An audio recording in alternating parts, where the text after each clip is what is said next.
चलिए बताइएगा पहले क्वेश्चन को यहाँ पर सही जवाब क्या हो जाएगा कि किताबुल हिंद का लेखक अलबरूनी निम्नलिखित में से किसके साथ भारत आया था। यहाँ पर जवाब क्या हो जाएगा ए नंबर महमूद गजनवी। किसके साथ आया था, तो महमूद गजनवी के साथ आपका आया था, जो कि ऑप्शन क्या हो जाएगा ए नंबर राइट हो जाएगा। ठीक है ना, क्लियर है ना। और अलबरूनी जो था ये फारसी, संस्कृत, हिंदू और मतलब हिंदी, सीरियाई कई भाषाएं का ज्ञान भी रखता था। ठीक है, आगे बढ़ते क्वेश्चन दिया है कि 22 जनवरी 1760 को लड़े गए वांडीवास के युद्ध में फ्रांसीसी सेना का नेतृत्व लैली ने किया था, जबकि ब्रिटिश सेना का जो नेतृत्व किया किसने किया। तो चलिए वांडीवास के युद्ध में कहा है जो फ्रांसीसी नेता सेना के नेतृत्व कर रहे थे वो लैली कर रहे थे, लेकिन यहाँ पर ब्रिटिश सेना में आपके कौन थे। यहाँ पर टू का ऑप्शन क्या बन जाएगा, ऑप्शन ए हो जाएगा, ये आपके थे आयरे कोटे। क्या थे, तो यहाँ पर आपका जवाब हो जाएगा आयरे कोटे आपके थे। ऑप्शन बन जाएगा कौन सा, यहाँ पर आपका ए नंबर राइट हो जाएगा। ठीक है ना, चलिए आगे बढ़ते हैं। क्वेश्चन आपसे अगला पूछा गया है, क्या आपसे यहाँ पर निम्नलिखित में से किसने बंगाल में सरकार की द्वैध शासन प्रणाली समाप्त कर दी थी। तो देखो यहाँ पर पूछा है द्वैध शासन समाप्त किया, किसने समाप्त किया, आपसे पूछा गया है ना। तो चलिए काफी लोग यहाँ पर जवाब दे रहे हैं, सही जवाब क्या हो जाएगा। चलिए 3 का ऑप्शन क्या बन जाएगा, बी नंबर। यहाँ पर आपका वारेन हेस्टिंग, कौन, तो आपके वारेन हेस्टिंग, ऑप्शन यहाँ पर बी हो जाएगा। चलिए आगे बढ़ते हैं। क्वेश्चन आपसे अगला पूछा गया है, निम्नलिखित में से किसने शक्तिशाली सैन्य बलों के एक समूह चहलगामी को समाप्त किया था। चलिए बताइएगा कौन था जिसने चहलगामी को समाप्त किया।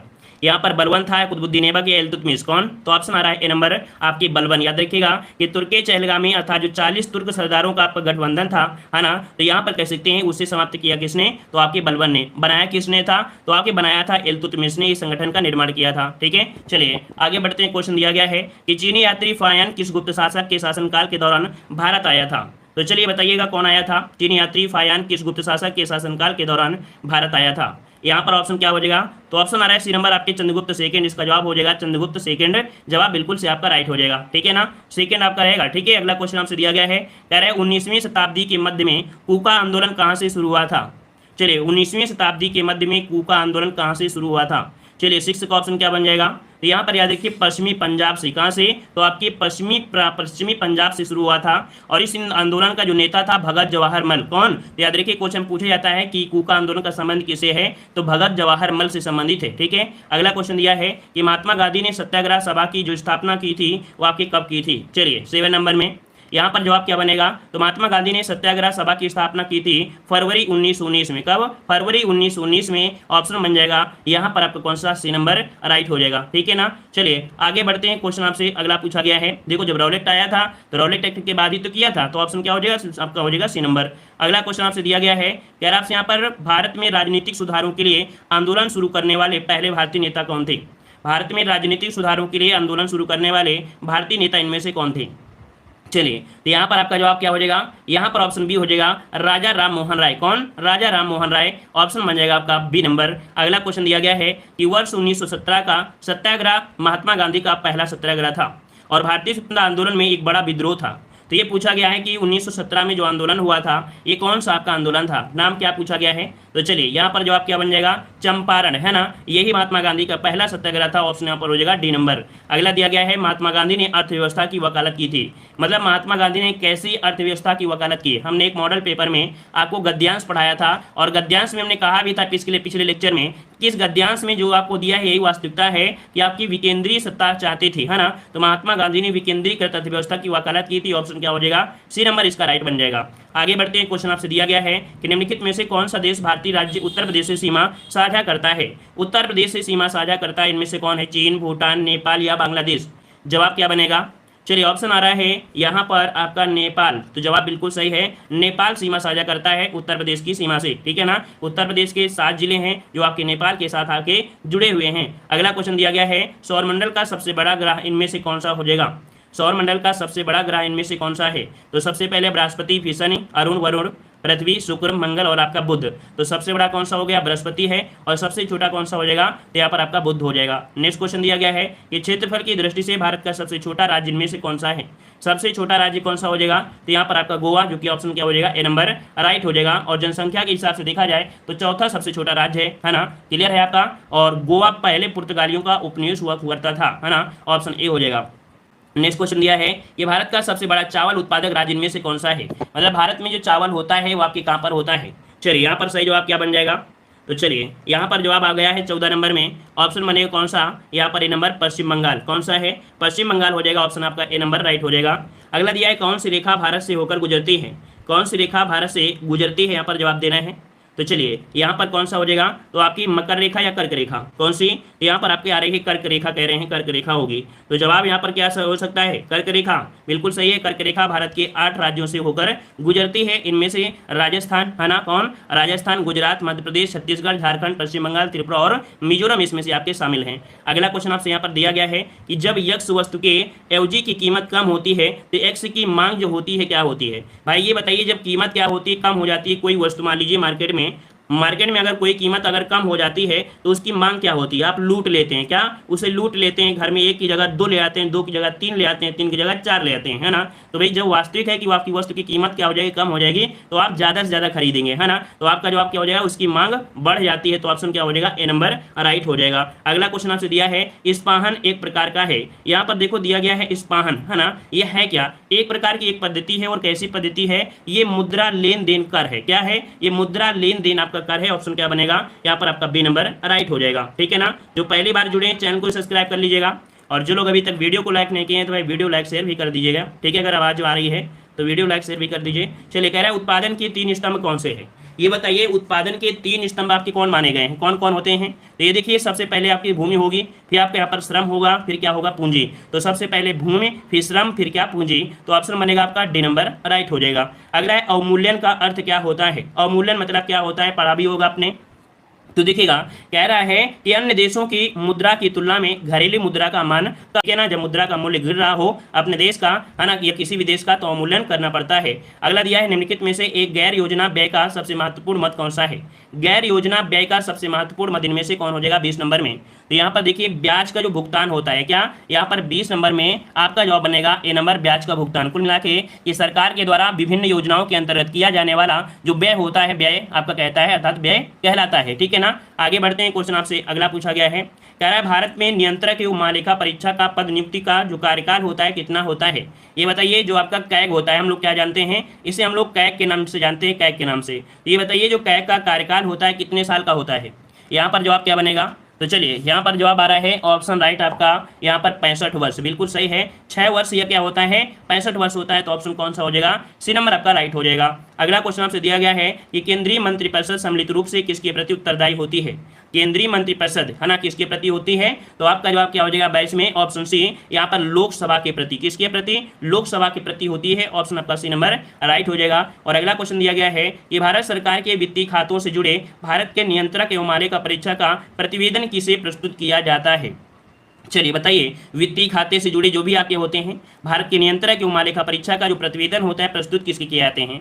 यहाँ पर जो आपका जवाब हो जाए कौन सा, सी, आपके राष्ट्रपति। मतलब देखा जाए तो आपके 15-15 दिन में, याद रखिए, जो आपका कैग होता है, नियंत्रक महालेखा परीक्षक होता है, ये सब की जो रिपोर्ट होता है 15 दिन में आपकी कह सकते हैं सरकार के अर्थात राष्ट्रपति को देता है। 15 दिन में ये रिपोर्ट आपको देता है कि कैसा क्या चल रहा है। तो यहाँ पर ऑप्शन क्या हो जाएगा, सी नंबर राइट हो जाएगा। ठीक है, आगे बढ़ते हैं, क्वेश्चन आपसे अगला पूछा गया है, सरकारी बजट पेश करने की जो तारीख है वो कौन तय करता है।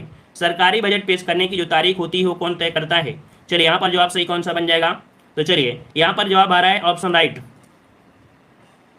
चलिए बिल्कुल सही है। यहाँ पर 24 का ऑप्शन बन जाए कौन सा, यहाँ पर देखिए सरकारी बजट पेश करने की तारीख जो आपकी होंगी वो आपकी कौन करेगा, तो वहाँ पर आपका हो जाएगा सी नंबर, बी नंबर आपके राष्ट्रपति करते हैं। कौन करते हैं, तो राष्ट्रपति करते हैं। इसका जवाब बनेगा आपका बी नंबर, राष्ट्रपति तय करता है। और इसका वर्णन जो होता है वो संविधान में आपका वित्तीय विवरण के नाम से जाना जाता है। अगला क्वेश्चन दिया गया है कि संघ सूची और समवर्ती सूची के विषयों पर कानून जो बनाता है कौन बनाता है। चलिए बताइए, संघ सूची हो और समवर्ती सूची के विषय में जो कानून बनाता है वो कौन बनाता है। चलिए यहाँ पर 25 का जवाब सही बनेगा, कौन सा बनेगा, यहाँ पर बन जाएगा ये नंबर, लोकसभा। संघ सूची समवर्ती सूची के विषयों पर जो कानून बनाती है वो आपकी कौन बनाएगी, तो यहाँ पर आपका लोकसभा बनाएगी। ठीक है, अगला क्वेश्चन आपसे पूछा गया है, यहाँ पर दिया गया घर्षण संपर्क में आने वाले 2 प्रश्नों के कारण होते हैं। मतलब कह रहा है घर्षण होता है, क्यों होता है, घर्षण जो होता है क्यों होता है। तो भाई यहाँ पर कह सकते हैं जब क्या होगा, कोई एक ये पृष्ठ है, एक पृष्ठ ये है, जब अनियमित रूप से क्या होगी, इसमें खुरदरा होगा, है ना, और सपाट होगा तो आपस में घर्षण होगा ही नहीं। तो यहाँ पर ऑप्शन कौन सा हो जाएगा, ए नंबर, अनियमितताओं के कारण। जब 2 पृष्ठ होते हैं और उनमें जिनमें अनियमितताएं होती हैं तो क्या होता है, उसमें घर्षण होता है। तो ऑप्शन क्या बनेगा, ए नंबर यहाँ पर राइट हो जाएगा। ठीक है ना, घनत्व कोई आपकी वैल्यू नहीं रखता है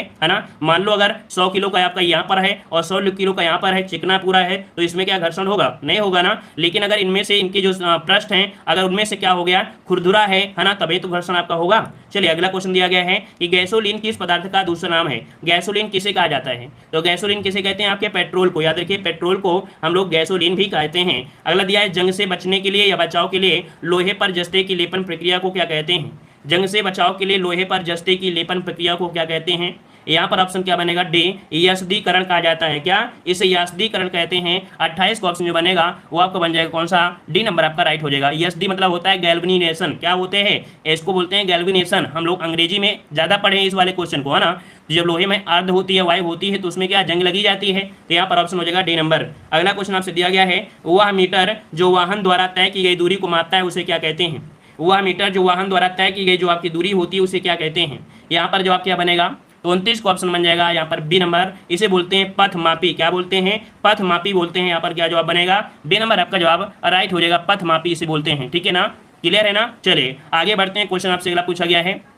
अच्छा, यहाँ पर चाल मापी जो होता है ना, या स्पीडोमीटर आपसे बोल दिया जाता है, कभी कभी हम लोग स्पीडोमीटर कह देते हैं। अगला क्वेश्चन दिया है, ऊर्जा की एसआई इकाई क्या है। ऊर्जा की एसआई इकाई इनमें से क्या हो जाएगा, यहाँ पर 30 नंबर में, और ऑप्शन आपका बन जाएगा यहाँ पर बी नंबर, जूल होता है। क्या, तो यहाँ पर आपका जूल हो जाएगा। एसआई इकाई पूछा है तो क्या हो जाएगा, जूल आपका हो जाएगा। ठीक है ना। चलिए आगे बढ़ते हैं, क्वेश्चन आपसे अगला पूछा गया है, क्या आपसे यहाँ पर कि निम्न वाक्यों में से एक सही विकल्प है, उस विकल्प को आपको छांटना है, कौन सा विकल्प इनमें से आपका सही हो जाएगा। ठीक है, तो चलिए यहाँ पर देखो दिया गया है, निम्न विकल्पों में से सही विकल्प दिया है, जीवन क्षण भंगुर है, व्यर्थ नष्ट ना करें। क्या पहला पॉइंट आपका सही दिया गया है क्या। यहाँ पर दूसरा देख लेते हैं, जीवन, तो ये तो आपका गलत हो गया क्योंकि जीवन गलत दिया है। यहाँ पर क्षण भंगुर आपका जो दिया है वो आपका गलत दिया गया है ना। और यहाँ पर नष्ट जो आपका है ये गलत दिया गया है। मतलब 3 पॉइंट आपको यहीं से पता चल गया, तो पहला ही ऑप्शन क्या हो जाएगा, सही हो जाएगा। अगला क्वेश्चन आपसे यहाँ पर पूछा गया है, क्या आपसे यहाँ पर पुल्लिंग वाचक शब्द आपको बताना है, इनमें से पुल्लिंग आपका कौन सा हो जाएगा। चलिए पुल्लिंग आपसे कौन हो जाएगा, पुल्लिंग वाचक पूछा गया है, कैमरा, पायल, प्लेट और आपका तलवार। 37 नंबर में 37 का ऑप्शन क्या बन जाएगा, यहाँ पर आपका हो जाएगा कैमरा कैसा है, पायल कैसी है, प्लेट कैसी है, तलवार कैसी है। मतलब कैसा से आंसर कौन आ रहा है, कैमरा। जब भी कभी भी आप किसी भी जो शब्द है उस पर क्वेश्चन करें कैसा और कैसी से, क्या कैसा और कैसी से अगर क्वेश्चन करते हैं, कैसा से आपका आंसर आता है। जैसे कैमरा कैसा है, ये बात सत्य है। अगर हम आपसे बोले कैमरा कैसी है तो आप कहोगे सर आपको पता नहीं है, कैसा नहीं कैसी, है ना। तो इसका मतलब है कि कैमरा कैसा है, तो आपका पुल्लिंग हो जाएगा ए नंबर। नेक्स्ट क्वेश्चन दिया गया है, नीचे लोकोक्ति और उनके अर्थ दिए गए हैं, इनमें से गलत अर्थ आपको बताना है। कह रहा है आगे नाथ ना पीछे पगाहा, मतलब दिया है बंधनहीन। मतलब देखा जाए तो ये पॉइंट क्या दिया गया है, सही दिया गया है। कह रहे 3 तेरा होना, कह रहे संगठित होना। तो भैया 3 तेरा होना मतलब अलग होना या तितर बितर होना, मतलब बी नंबर जो आपका दिया है आपका गलत दिया गया है। ठीक है ना। और एक टकसाल के ढले मतलब एक जैसे आपके होते हैं, और आंख के अंधे गांठ के पूरे मतलब मूर्ख लेकिन धनवान। यहाँ पर जो आपका ए नंबर है वो आपका सही दिया है, सी सही दिया है, डी सही दिया है, लेकिन बी वाला आपका गलत दिया है। 3 तेरा होना मतलब होता है असंगठित होना, है ना। चलिए अगला क्वेश्चन दिया गया है, कह रहा आपसे संख्यागमन का सही संविच्छेद क्या हो जाएगा। संख्यागमन का जो संविच्छेद बनेगा सही इनमें से क्या बन जाएगा। चलिए यहाँ पर देख सकते हैं ऑप्शन आपका आ रहा है यहाँ पर सखी धन आगमन। क्या सखी धन आगमन में जवाब आपका बिल्कुल सही है, लॉक कर देते हैं। ऑप्शन हो जाएगा सखी धन आगमन, राइट आपका जवाब हो जाएगा। क्लियर है, इतना पॉइंट क्लियर है ना। और कौन सा है, तो यह में आपका आधा वर्ण है, अर्थात आपका हो जाएगा यण संधि। कौन सी, यण संधि। अगला दिया है पसीने से युक्त वाक्यांश के लिए शब्द बताइए। जो पसीने से युक्त होता है, पसीने से, उसे क्या कहते हैं, तो स्वेदज कहा जाता है, स्वेदित, है ना। ऑप्शन कौन सा हो जाएगा, यहाँ पर सी नंबर राइट हो जाएगा। अगला क्वेश्चन आपसे यहाँ पर पूछा गया है, कह रहे एथलेटिक्स में भारत का परचम लहराने वाले प्रसिद्ध धावक मिल्खा सिंह का हाल ही में निधन हो गया, उन्हें किस उपनाम से जाना जाता था। तो चलिए बताइएगा कि मिल्खा सिंह का निधन तो हो गया आप लोग जानते हैं, इन्हें किस उपनाम से जानते थे। चलिए यहाँ पर 51 का जवाब देना है, और 51 का राइट आंसर इनमें से क्या बन जाएगा।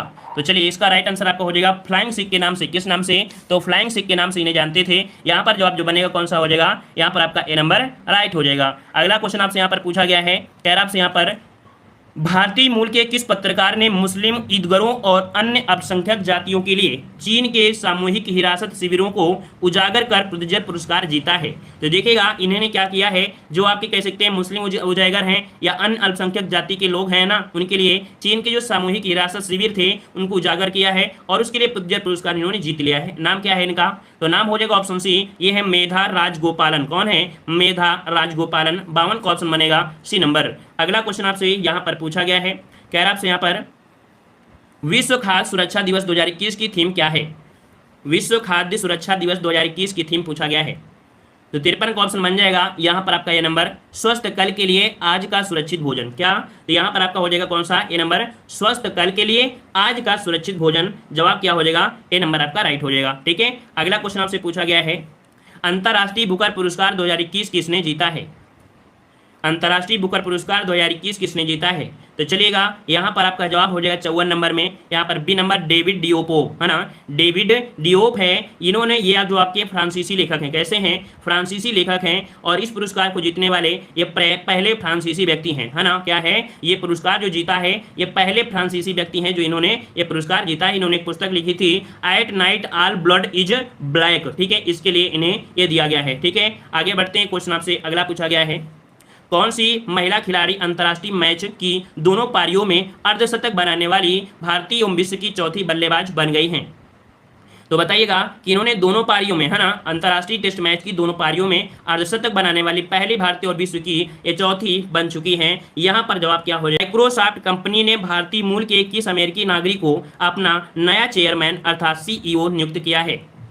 तो यहाँ पर आप काफी हाईलाइट थे, माइक्रोसॉफ्ट कंपनी भारतीय मूल के किस अमेरिकी नागरिक को नया चेयरमैन अर्थात CEO नियुक्त किया है? यहाँ पर 56 का ऑप्शन क्या बन जाएगा, तो ऑप्शन बन जाएगा सत्या नडेला। क्या है, तो आपके सत्या नडेला को कंपनी का नया चेयरमैन नियुक्त किया है, और वे भारत के लिए भी काफी खास बात है क्योंकि नडेला मूल रूप से भारतीय ही है ना। तो यहाँ पर जवाब क्या हो जाएगा, ए नंबर राइट हो जाएगा। आगे बढ़ते हैं, क्वेश्चन आपसे अगला पूछा गया है कि केंद्र सरकार ने DAP और कुछ अन्य गैर यूरिया उर्वरकों की सब्सिडी के लिए कितने करोड़ रुपए की बढ़ोतरी को मंजूरी दे दी है?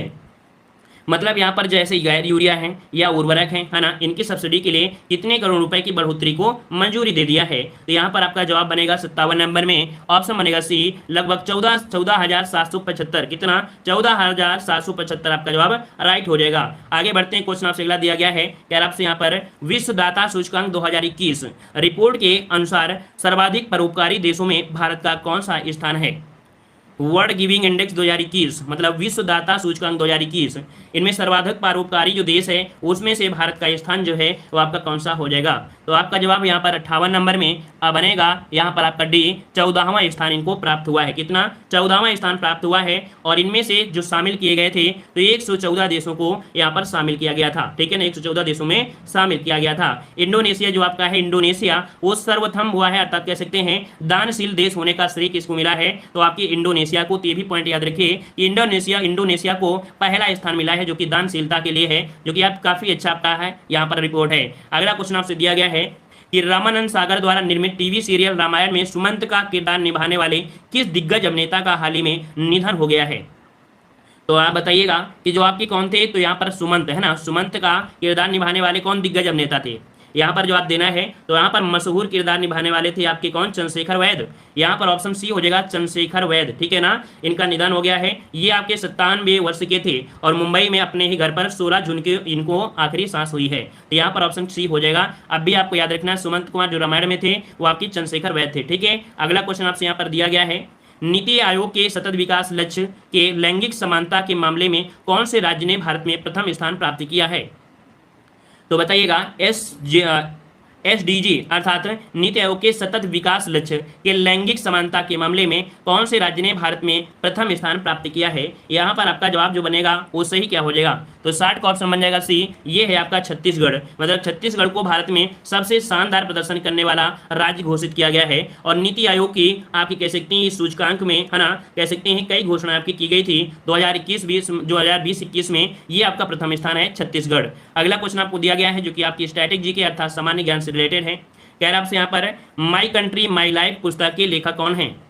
चलिए जवाब दीजिएगा, माई कंट्री माई लाइफ पुस्तक के लेखक इनमें से कौन हो जाएंगे? सभी को पता होगा क्योंकि ये क्वेश्चन आपने बहुत पहले भी पढ़ा था और आज भी आप लोग यहाँ पर पढ़ रहे हैं। कुछ लोग जवाब दे रहे हैं लाल कृष्ण आडवाणी, मतलब आपका जवाब पहला ही सही है। Lal Krishna Advani my country my life पुस्तक के लेखक हैं। ऑप्शन बन जाएगा आपका ए नंबर। क्लियर है इतना? चलिए आगे बढ़ते हैं। ये आपके एग्जामों में आते हैं, बीएड एग्जाम वगैरह में बहुत ही क्वेश्चन पूछे जाते हैं, है ना। इसके पहले जो आपके पेपर हुए थे उसमें भी आपके क्वेश्चन पूछे गए हैं। ठीक है, तो जो लोग बीएड की तैयारी करते हैं, किसी की तैयारी कर रहे हैं, तो लगातार जुड़े रहिएगा। अगला क्वेश्चन आपसे यहाँ पर दिया गया है कि फिरोज शाह कोटला स्टेडियम का नाम किसके नाम पर रखा गया है? यहाँ पर भी देख सकते हैं काफी अच्छा क्वेश्चन आपका दिया है। फिरोज शाह कोटला स्टेडियम का नाम किसके नाम पर रखा गया है? चलिए 62 का ऑप्शन यहाँ पर आ रहा है डी नंबर, अरुण जेटली के नाम पर। किसके भैया? तो आपके ये आपके हैं अरुण जेटली। किसके नाम पर? तो अरुण जेटली के नाम पर ये आपका रखा गया है। ठीक है ना, क्लियर हो गया है। चलिए अब अरुण जेटली स्टेडियम कर दिया गया इसका नाम। अगला क्वेश्चन दिया है, कह रहे लोकसभा की प्रथम महिला स्पीकर कौन है? लोकसभा की प्रथम महिला स्पीकर इनमें से कौन सी हो जाएंगी? सभी को पता होगा कि आपकी थी कौन? तो आपकी मीरा कुमार थी। कौन? मीरा कुमार, ऑप्शन यहाँ पर ए नंबर हो जाएगा। और अगला क्वेश्चन आपसे दिया है, ओलंपिक पदक जीतने वाली पहली महिला कौन थी? ये भी आपका आईएमपी है, हमने पढ़ाया भी है। ओलंपिक पदक जीतने वाली पहली महिला इनमें से कौन सा हो जाएगी? तो यहाँ पर 64 नंबर में ऑप्शन आपका जवाब आ रहा है डी नंबर, मतलब आपकी कर्दम मल्लेश्वरी। कौन? तो आपकी कर्दम मल्लेश्वरी थी। ये सिडनी ओलंपिक सन 2000 में, है ना, कब? तो आपकी कह सकते हैं सिडनी ओलंपिक सन 2000 में भारोत्तोलन में इन्होंने कांस्य पदक जीता था। ठीक है, कौन सा? तो आपका कांस्य पदक इन्होंने का जीता था। ठीक है, आगे बढ़ते हैं। क्वेश्चन दिया है, डोगरी भाषा बोली जाती है। ये भी क्वेश्चन अभी आपके पिछले वर्ड मतलब पिछले 2020 में काफी बार एग्जाम में पूछा गया है कि डोगरी भाषा बोली जाती है, कहाँ पर बोली जाती है? चलिए, डोगरी भाषा बोला जाता है केंद्र शासित प्रदेश जम्मू कश्मीर में, है ना। ऑप्शन क्या हो जाएगा? B number. ये आपके कह सकते हैं जम्मू कश्मीर में है। आपके 2003 में डोगरी भाषा को भारतीय संविधान की 8वीं अनुसूची में शामिल किया गया था। कब? सन 2003 में इसे शामिल किया गया था। ठीक है ना, आगे बढ़ते हैं। क्वेश्चन आपसे अगला है कि भारत के द्वारा विकसित किया गया सबसे बड़ा उपग्रह प्रमोचन वाहन कौन सा है? ये बताइए, सबसे बड़ा उपग्रह प्रमोचन इनमें से वाहन कौन है जो कि भारत के द्वारा ही विकसित किया गया है और कई ऐसे कारनामे इसके द्वारा अभी तक किए जा चुके हैं? ये आपका कौन सा है? PSLV फर्स्ट, है ना। ऑप्शन कौन सा बनेगा? आपका बी नंबर राइट हो जाएगा। सबसे पहला आपका यह है, सबसे बड़ा भी आपका है। ठीक है, विकसित किया गया सबसे बड़ा आपका है, ऑप्शन आपका बी नंबर। अगला क्वेश्चन दिया है, भारत के किस राज्य में सर्वाधिक वन क्षेत्र है? सर्वाधिक वन जो आपके कहां पर है? तो आपका जवाब क्या बन जाएगा? मध्य प्रदेश में। कहां पर है भाई? तो आपके मध्य प्रदेश में है। ऑप्शन क्या हो जाएगा? बी नंबर आपका राइट हो जाएगा। लगभग देखा जाए तो 30.72% यहाँ पर आपके वन है। वो ऐसे देखा जाए तो आपका होना कितना चाहिए? नित्यानुसार 33% होना चाहिए। फिर भी देखा जाए इतने वन होने के बावजूद भी यहाँ पर 30% ही लगभग है।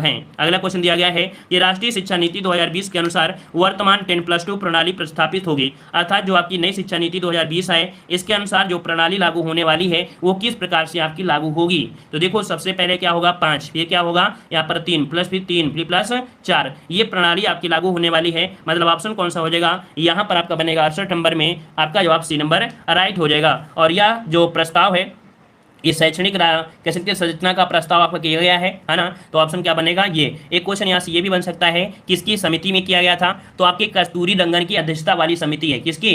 कस्तूरी रंगन समिति की अध्यक्षता में आपको किया गया है। ठीक है ना, चलिए आगे बढ़ते हैं। क्वेश्चन आपसे अगला दिया गया है, कह रहा आपसे यहाँ पर शांति स्वरूप भटनागर पुरस्कार के क्षेत्र में अद्वितीय कार्य के लिए दिया जाता है। ये बताइए, शांति स्वरूप भटनागर पुरस्कार है ये किस क्षेत्र में दिया जाता है? यहाँ पर जवाब क्या हो जाएगा? चलिए, वैज्ञानिक अनुसंधान बनेगा क्या? यहाँ पर आपका जवाब आ रहा है ऑप्शन डी, मतलब आपका जवाब बिल्कुल सही है। ये विज्ञान एवं प्रौद्योगिकी, किसके? तो विज्ञान और प्रौद्योगिकी के लिए दिया जाता है। यहाँ पर ऑप्शन बन जाएगा आपका डी नंबर राइट हो जाएगा। ठीक है ना, चलिए आगे बढ़ते हैं। क्वेश्चन आपसे अगला पूछा गया है कि बगदाद किस नदी के किनारे बसा हुआ है? बगदाद किस नदी के किनारे बसा हुआ है? यहाँ पर आपका जवाब सही क्या हो जाएगा? 70 नंबर में। तो चलिए यहाँ पर जवाब देना है। जवाब आ रहा है डी नंबर आपके टिग्रिस, या इसे टाइग्रिस के नाम से भी जानते हैं। ऑप्शन यहाँ पर आपका बी नंबर राइट हो जाएगा। क्लियर है इतना पॉइंट? चलिए आगे बढ़ते हैं। क्वेश्चन आपसे अगला पूछा गया है, यहाँ पर आपका गद्यांश है और गद्यांश में देखा जाए तो आज का गद्यांश बहुत ही आनंद पूर्वक है और ज्ञान पूर्वक आपका भरा हुआ है।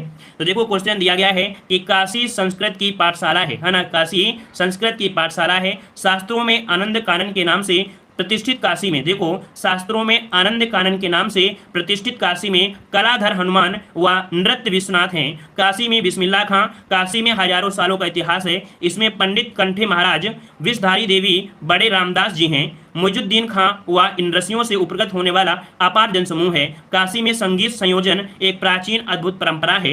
यह आयोजन पिछले कई सालों से या कई वर्षों से दक्षिण भाग में स्थित संकट मोचन मंदिर में होता आया है। इसमें बिस्मिल्लाह खां अवश्य रहते हैं। देखिए कौन? बिस्मिल्लाह खां अवश्य रहते हैं। अपने मजहब के प्रति अत्यधिक समर्पित उस्ताद बिस्मिल्लाह खां की श्रद्धा काशी के विश्वनाथ जी के प्रति भी अपार है। वे जब भी काशी से बाहर रहते हैं तब विश्वनाथ व बालाजी मंदिर की दिशा में मुंह करके ही बैठते हैं। थोड़ी देर ही सही, मगर उसी ओर शहनाई का प्याला घुमा दिया जाता है और भीतर की अवस्था मुखारित होती है। मतलब यहाँ पर देख सकते हैं कि बिस्मिल्लाह खां के बारे में बहुत ही कुछ बताया गया है और उन्होंने कहा है कि मुस्लिम होने के बाद भी इन्होंने यहाँ पर इस मंदिर के लिए आराध्य उन्होंने माना है। तो देखिएगा यहाँ पर 71 नंबर में क्या पॉइंट दिया गया है, काशी किसकी पाठशाला है? चलिए 71 का जवाब दीजिए, काशी किसकी पाठशाला है? तो यहाँ पर पॉइंट मिला था संस्कृत की पाठशाला है ना। अगला दिया है, काशी की प्रतिष्ठा शास्त्रों में किस नाम से आपकी है? तो तो यही काशी की जो प्रतिष्ठा मिलती है वो आनंद कानन के नाम से मिलती है। ऑप्शन कौन सा हो जाएगा, यहाँ पर आपका हो जाएगा ए नंबर। अगला क्वेश्चन दिया है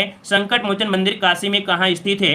संकट मोचन मंदिर जो काशी में है ये कहाँ पर है, तो शहर के दक्षिण भाग में है। ऑप्शन यहाँ पर आपका ए राइट हो जाएगा। और अगला दिया गया है कि काशी में संगीत सभा में कौन अवश्य ही उपस्थित रहता है। तो काशी में जो भी आपके थे संगीत सभा होती थी तो इसमें कौन, तो आपके यहाँ पर बिस्मिल्लाह खां जरूर आपके शामिल रहते थे। अगला क्वेश्चन दिया गया है कि बिस्मिल्लाह खां की शहनाई का प्याला किस ओर घुमा दिया जाता है। तो आपका जवाब क्या हो जाएगा, यहाँ पर बन जाएगा ए नंबर, विश्वनाथ व बालाजी मंदिर की दिशा की ओर। ऑप्शन यहाँ पर आपका ए नंबर राइट हो जाएगा। मतलब काफी अच्छा था, कुछ ज्ञान मिला। और दूसरे वाले में भी आपको ज्ञान से ही भरा, ये भी गद्यांश है। कह रहा है प्रेम की भाषा कैसी है, शब्द रहित है। नेत्रों की कपोलों की मस्ती की भाषा भी शब्द रहित है। जीवन का तत्व भी शब्द से परे है। सच्चा आचरण प्रभावशील अचल स्थित संयुक्त आचरण न तो साहित्य के लंबे व्याख्यानों से गढ़ा जा सकता है, न वेद की श्रुतियों के मीठे उपदेश से, न अंजील से, न कुरान से, न धर्माचार से, न केवल सत्संग से। जीवन के अरण्य में घुसे हुए पुरुष के हृदय पर प्रकृति और मनुष्य के जीवन मौन व्याख्यानों के यत्न से सुनार के छोटे हथौड़े की मंद मंद चोटों की तरह आचरण का रूप प्रत्यक्ष होता है। यहाँ पर आचरण के बारे में दिया गया है, ये जो आचरण होता है धीरे धीरे क्या होता है, बढ़ता है। तो चलिए देखते हैं, यहाँ पर क्वेश्चन दिया है, कह रहा है प्रेम की जो भाषा है वो कैसी है। प्रेम की भाषा कैसी है, तो आपकी शब्द रहित है। कैसी है, शब्द रहित हो जाएगी। तो ऑप्शन क्या हो जाएगा, डी नंबर। अगला यत्न से आशय क्या होता है। यत्न मतलब क्या होता है, तो भाई प्रयास से होता है ना। ये हमने यहाँ पर जो गद्यांश है इसको हमने यहाँ पर हिंदी वाली क्लास में आपको सॉल्व कराया होगा, है ना। यहाँ पर यत्न मतलब प्रयास से होता है। और गद्यांश में किसकी महिमा का वर्णन किया गया है, तो आपने पढ़ा और आपने आसानी से लगा दिया कि आचरण की महिमा सर्वोपरि है। यहाँ पर ऑप्शन ये हो जाएगा आचरण। और अगला दिया है गद्यांश का उपयुक्त शीर्षक होगा। इस शीर्षक में जो बोला गया है किसके बारे में, तो आपके सच्चे आचरण के बारे में बोला गया है। ऑप्शन बनेगा आपका सी नंबर। और अगला क्वेश्चन दिया है कि अरण्य का शाब्दिक अर्थ होता है। तो यहाँ पर अरण्य मतलब क्या होता है, आपने पढ़ा है, आपकी जंगल होता है। क्या होता है, जंगल होता है। तो यहाँ पर जवाब क्या हो जाएगा, बी नंबर। और इसी के साथ ये टेस्ट पेपर भी आपका कंप्लीट हो। जय हिंद, वंदे मातरम।